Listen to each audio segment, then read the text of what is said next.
بسم اللہ الرحمن الرحیم۔ تمام قسم کی حمد و ثنا، بڑائی کبریائی، تعریف و توصیف اس اللہ وحدہ لا شریک کے لیے لائق و زیبا ہے جس نے ساری کائنات کو عدم سے وجود بخشا۔ درود نازل ہو تمام انبیاء علیہم الصلاۃ والسلام پر جنہیں اللہ سبحانہ و تعالیٰ نے قوموں کی طرف ہادی و رہبر بنا کر بھیجا، خصوصاً ہمارے اور آپ کے آخر نبی جناب محمد الرسول اللہ صلی اللہ علیہ وسلم کے ذات گرامی پر، جنہیں اللہ سبحانہ و تعالیٰ نے ایک ایسی شریعت سے نوازا جو شریعت رات کی تاریکی میں بھی دن کی طرح واضح اور روشن ہے۔ محترم حاضرین، آیت کریمہ پڑھی گئی، اللہ سبحانہ و تعالیٰ ارشاد فرماتے ہیں کہ اے ایمان والوں، تم زیادہ گمان کرنے سے بچو، اس لیے کہ بعض گمان یہ گناہ ہوتے ہیں۔ تم جاسوسی نہ کیا کرو، ایک دوسرے کی غیبت نہ کیا کرو۔ محترم حاضرین، یہ بات ہم سب اچھے طریقے سے جانتے ہیں کہ اسلام میں اخلاق کا مقام و مرتبہ کیا ہے۔ اخلاق ایک ایسی سیڑھی ہے جس کے ذریعے انسان کا ایمان مکمل ہوتا ہے۔ اخلاق ایسی پھسلن ہے، انسان پھسل جائے تو اس کا عقیدہ، عبادت بھی اسے جہنم میں جانے سے بچا نہیں سکتی۔ اسی لیے آپ دیکھیں کہ اسلام نے جب بھی بات اخلاق کی ہے تو اخلاق کو دو حصوں میں اسلام نے بانٹا ہے۔ ایک وہ اخلاق جو اچھے ہیں، جن کو اخلاق حسنہ کہا جاتا ہے، جسے اپنانا ہر مسلمان کے لیے ضروری ہے۔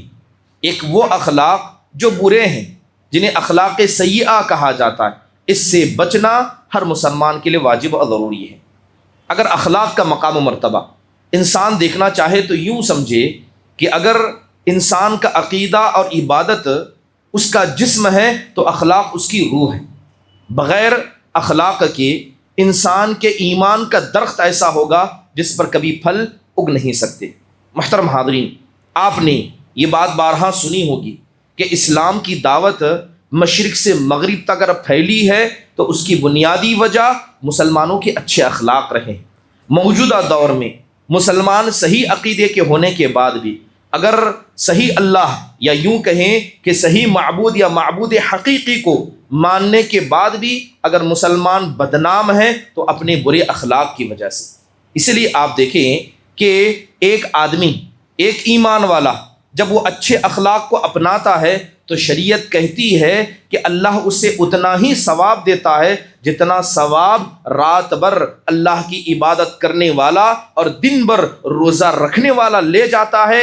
ایک اکیلا آدمی ان عبادتوں کو نہ کر کے اچھے اخلاق کو اپنا کے اتنا ثواب لے جاتا ہے۔ محترم حاضرین، آج جس برے اخلاق کے حصے کے حوالے سے ہم گفتگو کرنے والے ہیں وہ اخلاق کا اتنا برا حصہ ہے کہ ایک بار اس برے اخلاق کے حصے کو انسان اپنے دل میں جگہ دے دے تو سمجھ لیجئے کہ سارے برے اخلاق دھیرے دھیرے اس کے دل میں سماتے جائیں گے۔ یہ اخلاق کا اتنا برا حصہ ہے کہ دل کے اندر حسد ہو، کینہ ہو، بغض و عداوت ہو، اسی کی وجہ سے پیدا ہوتا ہے۔ یہی برے اخلاق کا وہ حصہ ہے جب انسان کے دل میں آ جائے وہ دوسروں کے عیب کو زیادہ ٹٹولے گا، ان کی صلاحیتوں کو، ان کی اچھائیوں کو دفن کرنے لگ جائے گا۔ یہی وہ اخلاق کا برا حصہ ہے جب انسان اس کو اپنائے گا تو چاہے صفیں ملی ہو، عقیدہ صحیح ہو، اختلاف دلوں میں آ کر رہے گا، محبت نفرتوں میں بدل جائے گی۔ یہ اخلاق کا اتنا برا حصہ ہے۔ بلکہ آپ دیکھیں کہ شیطان نے بہت سارے چور دروازے انسان کے دلوں میں تلاش کر کے رکھے ہیں، ان میں یہ اخلاق کا برا حصہ سب سے بڑا دروازہ ہے۔ یہ آدمی جو اس برے اخلاق کو اپنا لے وہ دوسرے مسلمان کے تئیں اپنی زبان کو لمبا کر لیتا ہے، اس کے حق کو نہیں ادا کرتا، اسے حقارت کی نگاہ سے دیکھتا ہے، اپنے آپ کو بہتر، دوسروں کو کم تر سمجھتا ہے۔ یہ ساری برائیاں صرف ایک برے اخلاق میں ہیں جسے ہم اور آپ بدگمانی کہتے ہیں، کیونکہ بدگمانی یہ کوئی انفرادی نہیں بلکہ ایک معاشرتی برائی ہے، اس کا اثر سارے معاشرے پر پڑتا ہے۔ محترم حاضرین، بدگمانی کہتے کسے ہیں؟ علماء نے مختلف تعریفیں بدگمانی کے بیان کی۔ بدگمانی کی پہلی تعریف بیان کرتے ہوئے کہا علم بدون یقین، کہ انسان کو علم ہے، انفارمیشن ہے کہ ایسا ہوا ہے، لیکن اسے یقین نہیں ہے، لیکن دل میں اسے یقین کی جگہ دے دے، اس کو بدگمانی کہا گیا۔ بعض علماء نے کہا بدگمانی یہ ہے کہ ایک آدمی سامنے والا ایسا ہے جس کے بارے میں آپ اچھا بھی سوچ سکتے ہیں کیونکہ اس کے پاس اچھائیاں ہیں، اس کے بارے میں برا بھی سوچ سکتے ہیں کیونکہ اس کے پاس گناہ اور برائیاں ہیں، مگر آپ اس کی اچھائیوں کو چھوڑ کر صرف اس کی برائیوں کو یاد کر کے اس کے بارے میں برا سوچیں، اس کو بدگمانی کہا گیا۔ بعض علماء نے کہا کہ انسان اپنے دل کی نفرت، اپنے حسد کی وجہ سے سامنے والے کی اچھائیوں کو مٹا دے، ختم کر دے اور اسے پورا برا جانے، اس کو شریعت اسلامیہ نے بدگمانی قرار دیا ہے۔ محترم حاضرین، بدگمانی یہ کوئی معمولی گناہ نہیں ہے۔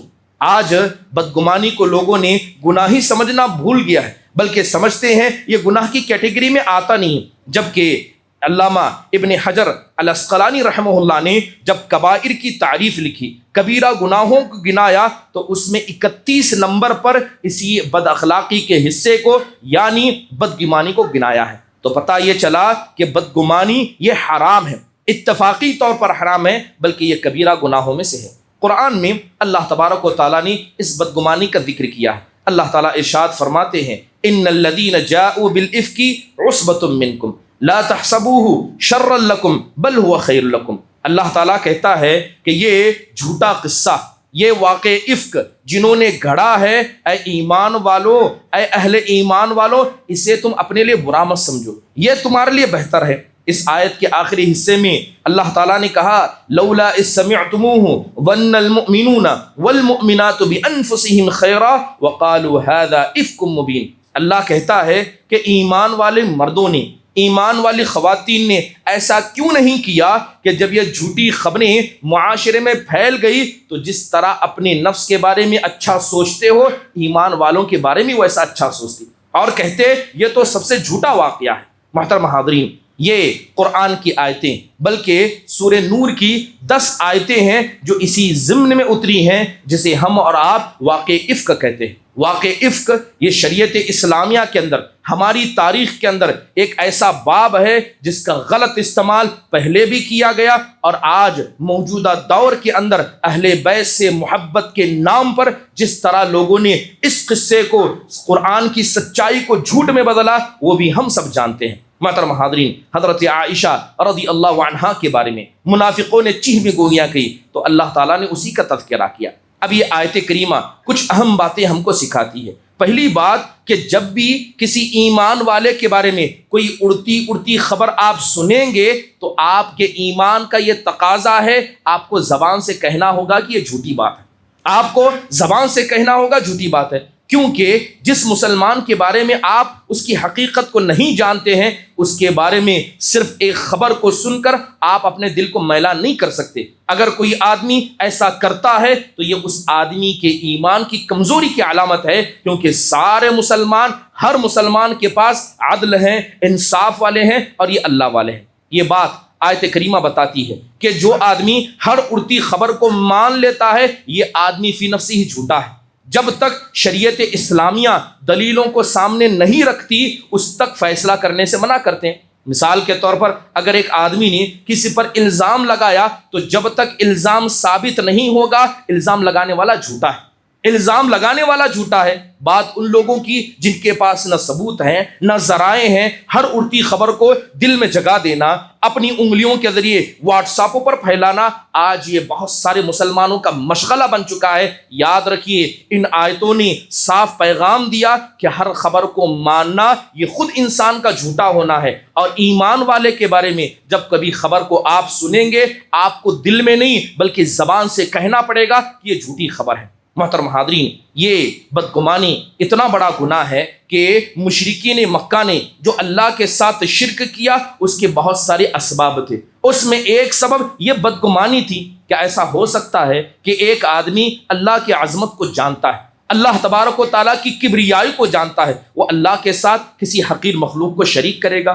مشرکین مکہ نے اللہ کے ساتھ بدگمانی کی وجہ سے کیا ہے دوسرے معبودوں کو لا کر کھڑا کیا، تو پتہ یہ چلا کہ یہ بدگمانی شریعت اسلامیہ کے اندر شرک کے راستوں میں سے ایک راستہ بن چکی ہے۔ حدیث میں دیکھیں اللہ کے نبی نے کہا ایاکم والظن، کہا اے ایمان والو تم بدگمانی سے بچا کرو، اس لیے کہ بدگمانی یہ جھوٹی بات ہے، ہمیں خبر نہیں، ہمیں یقین نہیں کہ کیا معاملہ ہے، مگر آپ نے اسے سنا، آپ نے اسے سچ سمجھا، تو یہ خلاف واقع بات ہے، اور خلاف واقع بات یہ جھوٹ ہوا کرتی ہے۔ تصور کریں کہ بدگمانی کتنی خطرناک ہو سکتی ہے۔ اگر انسان شیطان کے وسوسے سے اپنے دل کی حفاظت نہ کرے تو شیطان ان وسوسوں کو بڑھاتا ہے، جیسے کہ علامہ ابن القیم رحمہ اللہ نے اپنی کتاب کے تن بہترین خاکہ کھینچ کر بتایا کہ شیطان انسان کے دل کو آزماتا ہے، آتا ہے اس کے دل میں ایک ہلکی سی بدگمانی ایک عام مسلمان کے بارے میں ڈال دیتا ہے، اب وہ آدمی قبول کر لیتا ہے، کہتا ہے کہ ہو سکتا ہے کہ ایسا ہوگا۔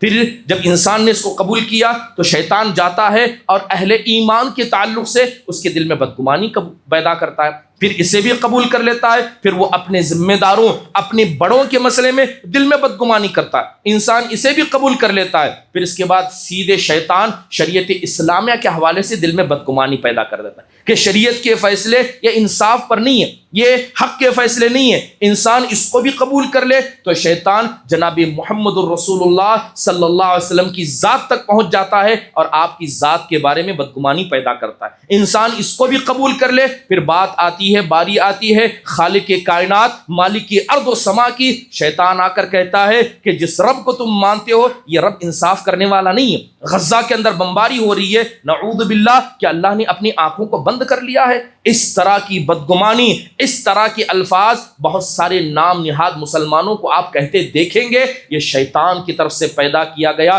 ایک بدگمانی کا وہم ہے جو لوگوں نے اپنے رب العالمین کے ساتھ بنا کر رکھا ہے۔ محترم حاضرین، بڑی مشہور حدیث ہے، صحیح بخاری کے اندر آتا ہے، علی بن حسین رضی اللہ عنہ کہتے ہیں کہ رات کا وقت تھا، دیکھیں کہ شیطان کتنی طاقت رکھتا ہے، رات کا وقت تھا، اللہ کے نبی علیہ الصلوۃ والسلام مسجد سے باہر نکل رہے، رمضان کا مہینہ ہے، طاق راتیں چل رہی ہیں، آپ مسجد سے باہر نکلتے ہیں اور آپ کے ساتھ ایک خاتون موجود ہے، دو صحابہ اکرام مسجد کے باہر سے گزر رہے تھے، انہوں نے اللہ کے نبی کو دیکھا کہ رات کا وقت ہے، آپ مسجد سے باہر نکل رہے ہیں، آپ کے ساتھ ایک خاتون ہے، لہذا ان دونوں نوجوان نے آپ کو سلام کیا، نگاہوں کو نیچے کیا، قدموں کو تیز کیا، بڑے آرام سے آ رہے تھے، لیکن جیسے ہی اللہ کے نبی کو دیکھا کہ آپ ایک عورت کے ساتھ ہیں، نگاہوں کو نیچے کیا، قدموں کو تیز کیا، جیسے ہی تھوڑے آگے گئے اللہ کے نبی صلی اللہ علیہ وسلم سمجھ گئے، آپ نے ان دونوں نوجوانوں سے کہا علی رسلکما، آپ نے کہا کہ آرام سے، کہا کہ آرام سے چلو، انہا زوجتی صفیہ بنت حوی، کہا یہ جو عورت میرے ساتھ ہے یہ کوئی غیر نہیں، یہ میری بیوی صفیہ بنت حوی بن اخطب رضی اللہ عنہا ہے۔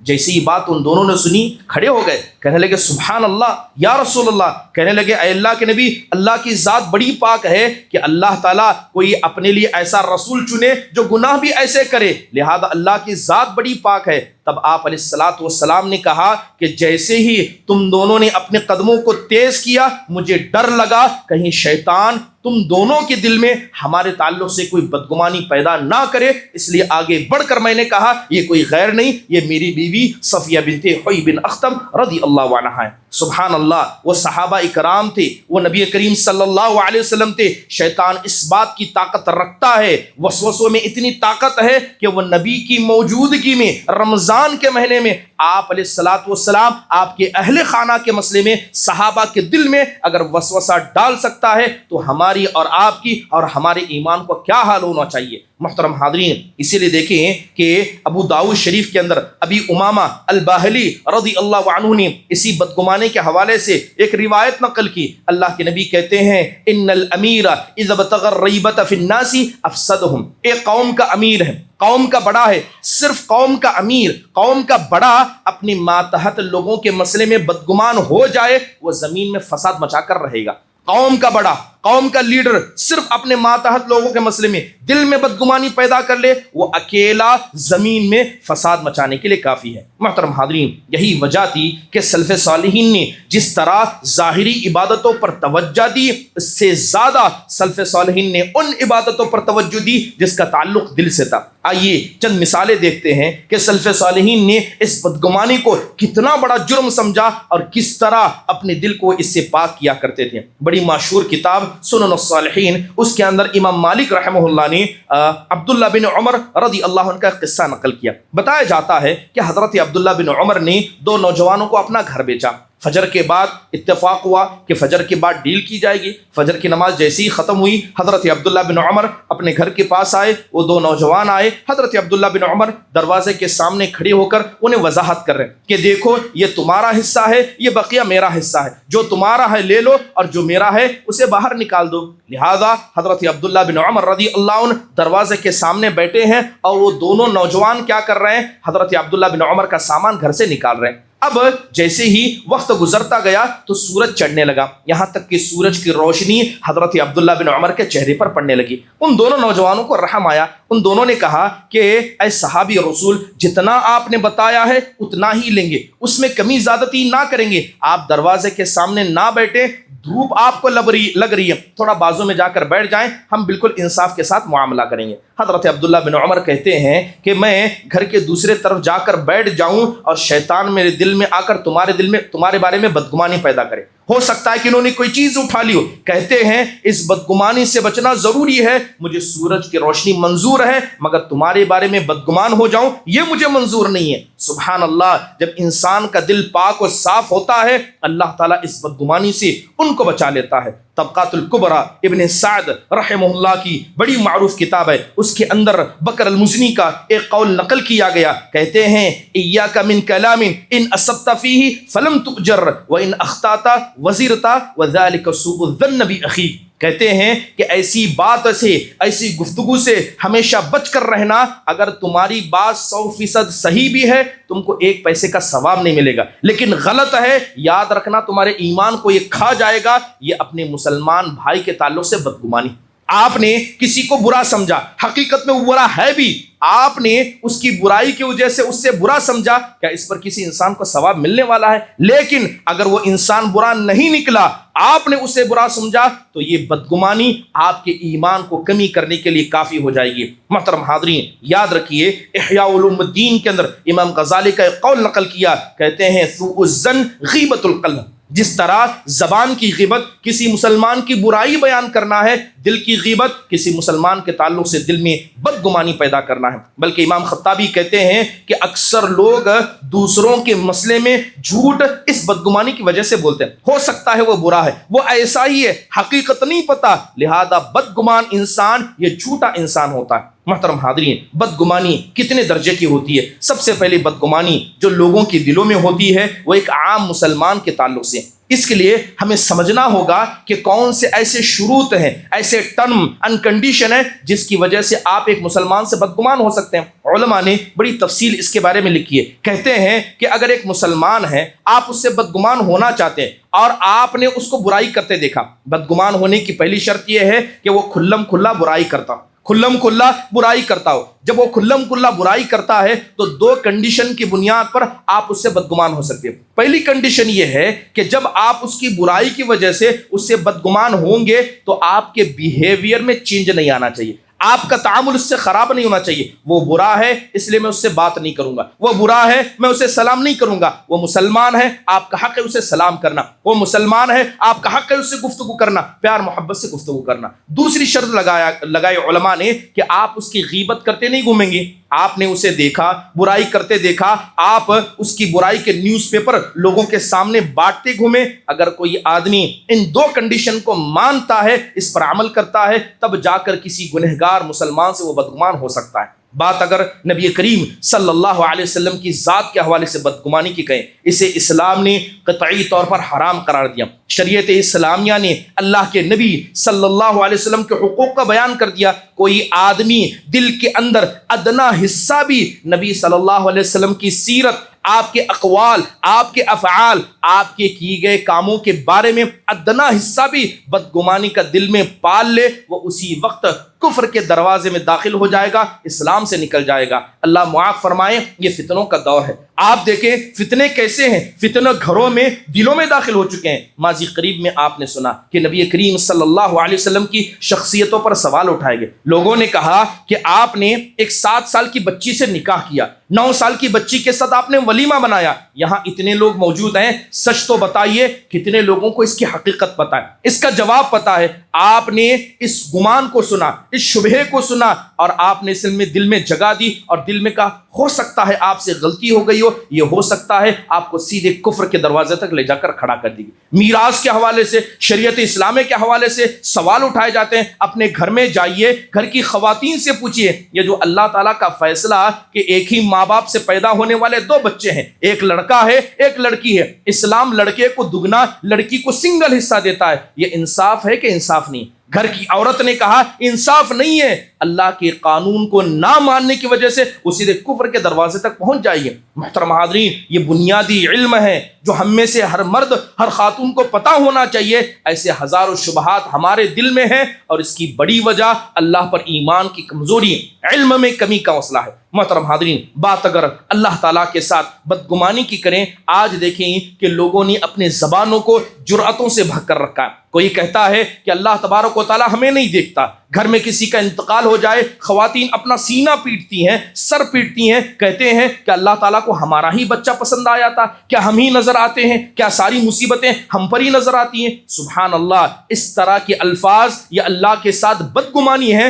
اور اللہ کے ساتھ بدگمانی یہ شرک میں داخل ہونے کی پہلی سیڑھی ہے۔ دوسری سیڑھی کہ انسان سیدھے اللہ تعالیٰ کے ساتھ کفر کا معاملہ کرے۔ محترم حاضرین، ابن ابی الدنیا رحمہ اللہ نے عبداللہ بن مبارک رحمہ اللہ کا ایک بہترین قول نقل کیا، ایک واقعہ نقل کیا۔ حضرت عبداللہ بن مبارک کہتے ہیں کہ عرفہ کا دن تھا، میں اپنے استاد حضرت سفیان ثوری کو تلاش کر رہا تھا، میں اپنے استاد سفیان ثوری رحمہ اللہ کو تلاش کر رہا تھا۔ تلاش کرتے کرتے میں نے دیکھا کہ ایک دیوار کے کنارے حضرت سفیان ثوری رحمہ اللہ نے اپنے قدموں کو، گھٹنوں کو زمین پر رکھا تھا اور بلند ہاتھ کر کے اللہ سے دعا کر رہے تھے، گڑ گڑا رہے تھے، رو رہے تھے۔ تو حضرت عبداللہ بن مبارک کہتے ہیں میں نے جب اپنے استاد کی اس کیفیت کو دیکھا مجھے برداشت نہ ہوا، میں بھی رونے لگا۔ جیسے ہی میں رونے کی آواز سنی، حضرت سفیان ثوری رحمہ اللہ نے دعا کو بند کیا، کہا کہ ما شأنک، کہا کہ تمہارا مسئلہ کیا ہے، کیوں رو رہے ہو؟ تو کہنے لگے میں تو بس آپ سے ایک سوال پوچھنے آیا تھا۔ کہا کہ کیا سوال ہے؟ کہنے لگے حضرت عبداللہ بن مبارک کہتے ہیں کہ اے استاد یہ تو بتائیے کہ آج یہاں پر اتنی بڑی جو جم غفیر ہے، ان میں سب سے برا آدمی آپ کے نزدیک کون ہے؟ کیا سوال کرتے ہیں؟ کہتے ہیں کہ عرفہ کے دن میں آج جو اتنا بڑا جم غفیر ہے، اس میں سب سے برا آدمی آپ کے نزدیک کون ہے؟ تو سفیان الثوری رحمہ اللہ کہتے ہیں کہ جو آدمی عرفہ کے میدان میں بیٹھا ہے، اللہ سے دعا کرتا ہے اور اللہ کے بارے میں یہ بھی سوچتا ہے ہو سکتا ہے اللہ میرے گناہوں کو معاف نہیں کرے گا، اللہ مجھے نہیں بخشے گا۔ کہتے ہیں کہ جو آدمی عرفہ کے میدان میں آ کر بھی اللہ کے مسئلے میں بدگمان ہے، وہ آدمی میرے نزدیک سب سے برا انسان ہے۔ محترم حاضرین، یہ بات ہم نے سنی، اللہ کی رحمت سے مایوس ہونا، انسان کا دل میں ناراض ہونا، مصیبتوں پر آنے پر اللہ کی ذات پر ایمان کا کم ہونا، کہیں نہ کہیں یہ بدگمانی ہے، یہ اتنی حرام بدگمانی ہے کہ بسا اوقات انسان کو شرک کے دروازے تک لے جاتی ہے۔ اب سوال یہ ہے کہ ایک انسان کس طرح اپنی نفس کو اس طرح کی بدگمانی سے بچا سکتا ہے؟ بدگمانی کا آنا یہ دل کے معاملات میں ہے، شیطان دل پر حصہ رکھتا ہے، اللہ تعالیٰ نے اسے حصہ دیا ہے، کوئی آدمی بچ نہیں سکتا، لیکن بچنے کے طریقے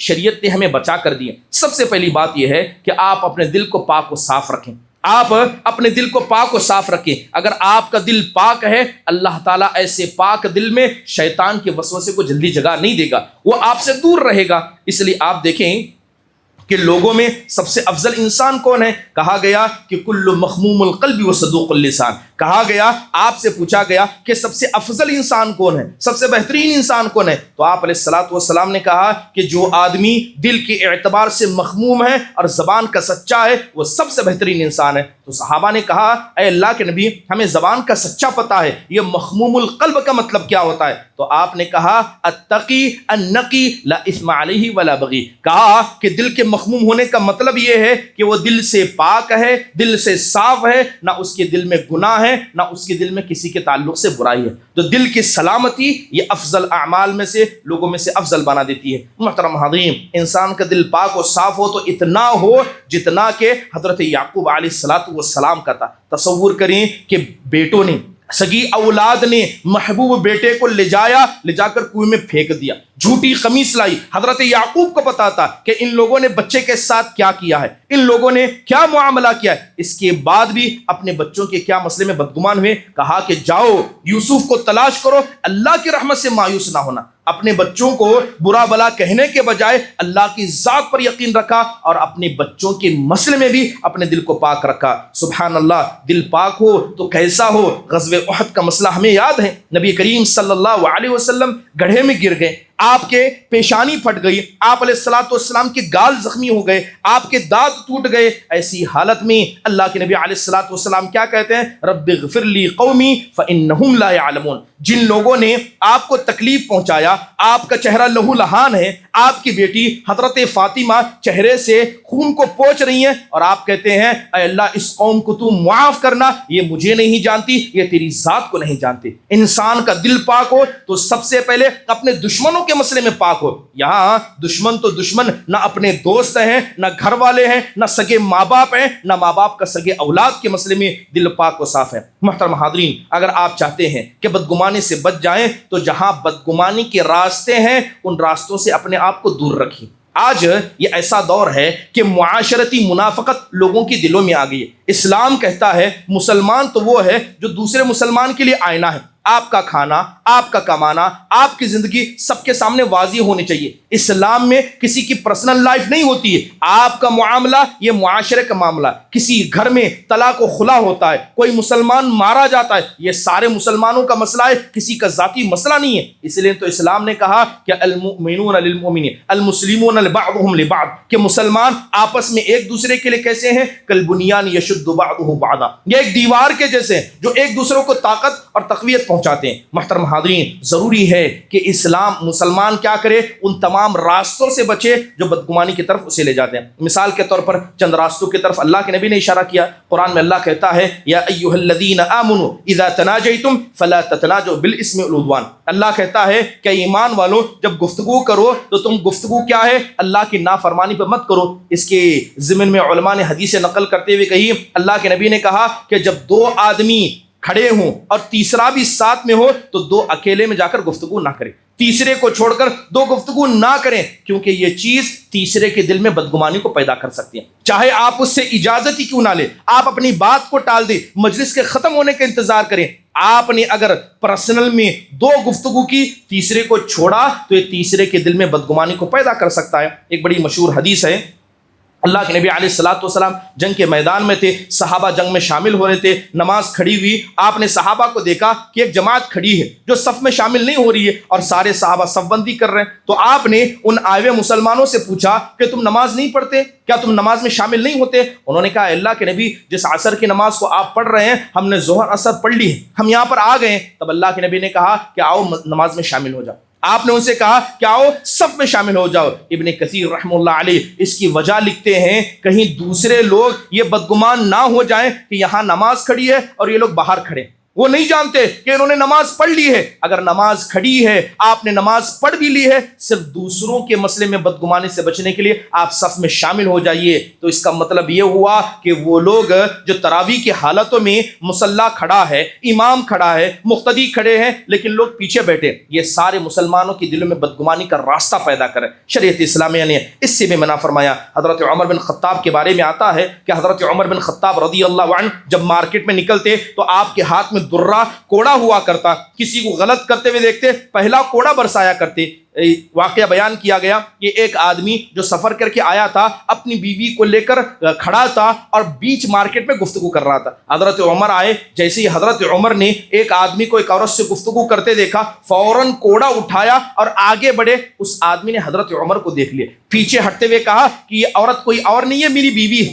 کیا کہتا ہے کہ یہ عورت کوئی اور نہیں میری بیوی ہے. تو حضرت عمر گھوڑے سے نیچے اترے اور کہا کہ تیری ناک خاک آلود ہو, تیری بیوی سے تجھے گفتگو کرنے کے لیے بھرا بازار ملا ہے, کیا گفتگو اپنے گھر میں نہیں کر سکتا؟ یہ وہ ماحول تھا کہ لوگ اپنی بیویوں کے ساتھ بھی مارکیٹ میں نہیں نکلتے تھے, کہیں کہ کسی کے دل میں شک نہ پیدا ہو کسی اجنبی خاتون کے ساتھ کیوں نہ ہو. محترم حاضرین, یہ اتنا پاک اور صاف اور شفاف معاشرہ تھا جس کی وجہ سے نہ بدگمانیاں دل میں آتی تھی نہ بدگمانیاں کو موقع دیا جاتا تھا. ایک آدمی جس کے کاروبار کے تعلق سے لوگ شک میں ہیں کہ یہ سودی کاروبار کرتا ہے, وہ کہتا ہے میں نہیں کرتا, لیکن لوگ بدگمان ہیں, یہ لوگوں کا مسئلہ ہے, لوگ میرے مسئلے میں بدگمان ہوتے ہیں تو مجھے کیا. اسلام میں ایسا نہیں چلتا ہے. اگر آپ کے تعلق سے لوگ بدگمان ہو رہے ہیں تو یہ آپ کی ذمہ داری ہے کہ آپ کو اپنے کردار کو صاف کرنا پڑے گا, لوگوں کے سامنے بتانا پڑے گا کہ میں ایسا نہیں ہوں. آپ کے مسئلے میں ہو سکتا تھا کہ صحابہ بدگمان ہو جائیں, آپ نے آگے بڑھ کر کہا کہ یہ عورت کوئی غیر نہیں, میری بیوی صفیہ ہے. علماء نے کہا کہ جس کے اوپر لوگ انگلی اٹھائیں اس کی ذمہ داری ہے کہ لوگوں کے سامنے جا کر کہے کہ میں ایسا نہیں ہوں, میرا کردار ایسا نہیں ہے. اگر کوئی آدمی اس چیز کو نہیں سمجھتا ہے, لوگ بدگمان ہوتے ہیں, تو گناہ میں وہ آدمی بھی برابر کا شریک ہوگا. محترم حاضرین, تیسرا راستہ جو بدگمانی سے بچنے کا ہے وہ یہ ہے کہ جب کسی مسلمان کے تعلق سے آپ کو اس کے گناہ نظر آ جائیں, برائی کرتا ہوا نظر آئے, ہمیشہ اس کے لیے خیر کا راستہ نکالیے. ایسا راستہ نکالیے جس سے آپ اسے اچھا سمجھ سکیں, جس کی وجہ سے آپ اسے بہتر سمجھ سکیں.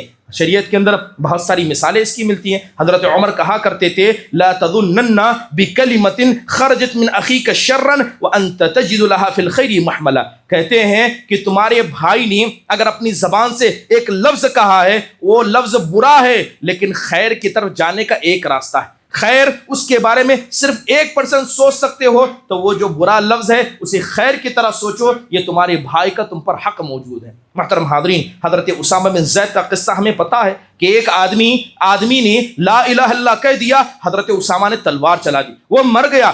حضرت اسامہ کو لایا گیا, اللہ کے نبی صلی اللہ علیہ وسلم کے سامنے پیش کیا گیا. اللہ کے نبی صلی اللہ علیہ وسلم نے حضرت اسامہ سے پوچھا کہ جب اس نے لا الہ الا اللہ پڑھا تھا تم نے تلوار کیوں چلائی؟ تو حضرت اسامہ کہتے ہیں اے اللہ کے نبی, اس نے تلوار کے ڈر سے ایسا کہا تھا. تو آپ علیہ الصلوۃ والسلام نے کیا کہا اے اسامہ, اس دن کیا جواب دو گے جب اللہ کے پاس وہ لا الہ الا اللہ کو لے کر آئے گا. بات میری اور تمہاری نہیں, تمہارے صحیح اور خیر سوچنے کی نہیں ہے. اس وقت کو یاد کرو جب وہ آدمی جسے تم نے اپنی تلوار سے مارا, اگر وہ لا الہ الا اللہ کو لے کر آئے گا تو تم کیا جواب دو گے؟ محترم حاضرین, ایک مسلمان کا قتل اتنا بڑا جرم ہے, آج اس قتل کو لوگوں نے بڑا معمولی سمجھا. اللہ کے نبی علیہ الصلوۃ والسلام نے حضرت اسامہ کو بتایا وہ کافر تھا, تلوار کی ڈر سے ہو یا اس نے جیسا بھی ہو, صرف چند لمحوں کے لیے لا الہ الا اللہ پڑھا, اسے قتل کیا گیا. اللہ کے نبی نے حضرت اسامہ کو ایسا ڈرایا. ایک حدیث میں اللہ کے نبی نے کہا کہ لو ان اہل السماء والارض اشرکوا فی دم مؤمنین لاکبہم اللہ فی النار, کہ سارے آسمان والے, کون آسمان میں ہیں؟ یہ اللہ کے فرشتے ہیں, اللہ کے بزرگ مخلوقات ہیں, جس میں حضرت جبرائیل ہیں, اسرافیل ہیں اور حضرت عزرائیل جیسے بڑے جل القدر کیا ہے فرشتے موجود ہیں. اللہ کے نبی کہتے ہیں سارے آسمان والے, سارے زمین والے, جس میں انبیاء, اولیاء, صالحین سب ہیں. آپ کہتے ہیں سارے آسمان والے, سارے زمین والے صرف ایک مومن کی قتل میں شریک ہو جائیں, اللہ سب کو جہنم میں ڈھکے لے گا, مگر اس مومن کے قتل کا بدلہ اللہ سبحانہ و تعالیٰ لے گا. محترم حاضرین, اس لیے کہا گیا وہ مسلمان ہی نہیں جس کے ہاتھ سے, جس کی زبان سے اور اسی طرح اس کے اعضاء سے دوسرا مسلمان محفوظ نہ ہو. لہذا یہ بنیادی چیز ہے کہ آپ کسی مسلمان کے تئیں اپنے دل کو محفوظ رکھیں. محترم حاضرین, یہاں تک کہ دل پاک و صاف ہونا, اپنے لوگوں کے بارے میں خیر سوچنا. حضرت یوسف علیہ الصلوۃ والسلام نے اپنے بھائیوں کو دیکھا, وزارت کی کرسی پر بیٹھے بھائیوں کو دیکھا, ان بھائیوں کو دیکھا جنہوں نے انہیں کنویں میں پھینکا تھا, باپ سے جدا کیا تھا, اور ایسی حالت کے ذمہ دار وہ تھے جیسے حضرت یوسف علیہ السلام. انہوں نے دیکھا, اپنا یاد دلایا کہ میں یوسف ہوں, یہ میرا بھائی بنیامین ہے. کیا حضرت یوسف نے اس وقت کہا کہ النزع الشیطان بین و بین اخوتی, کہنے لگے کہ یہ جو معاملہ تم نے میرے ساتھ کیا یہ شیطان کی وجہ سے تھا, تم اس میں قصوروار نہیں ہیں. بھائیوں نے مارا, قتل کرنے کا ارادہ کیا, لیکن ایک راستہ جو اپنے بھائیوں کے بارے میں اچھا سوچ سکتے تھے تو کہنے لگے یہ شیطان تھا جس نے تمہیں اگسایا, اس لیے تم نے کیا, تمہارا اور میرے درمیان کوئی اختلاف نہیں, جاؤ میں نے تم سب کو آزاد کر دیا. سبحان اللہ, یقین جانیے یہ بڑی عظیم نشانیاں ہیں جو ایمان والوں کو سمجھنے کے لیے.